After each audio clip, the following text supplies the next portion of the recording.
Welcome back to my mini blog. तर कोल्हापूरच्या महालक्ष्मीचं छान असं दर्शन घेतलं आणि त्यानंतर मग आम्ही निघालो पुढच्या प्रवासाला.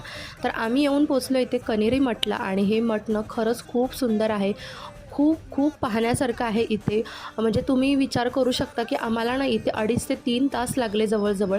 म्हणजे हे मठ किती मोठं आहे आणि ते पाहण्यासारखं सुद्धा खूप आहे. खूप शिकण्यासारखं आहे.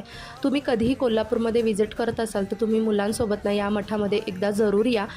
खरंच तुम्ही म्हणाल की किती सुंदर मठ आहे हे. तर आमचं ना इथं इतकं फिरणं झालं, त्यानंतर फोटो सेशनसुद्धा झाले.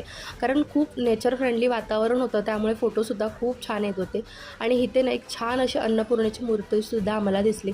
त्यानंतर आम्ही आलो शाहू पॅलेसला. शाहू पॅलेसला तसं काही शूट करायला मिळालं नाही, पण बाहेरचा हा देखावा होता ना, मोर आणि छान अशी काळविटं वगैरे, तर तो मी टिपला. त्यानंतर मग अखेरचं आमचं स्टेशन म्हणजे ज्योतिबाचं दर्शन. खूप सुंदर असं दर्शन झालं.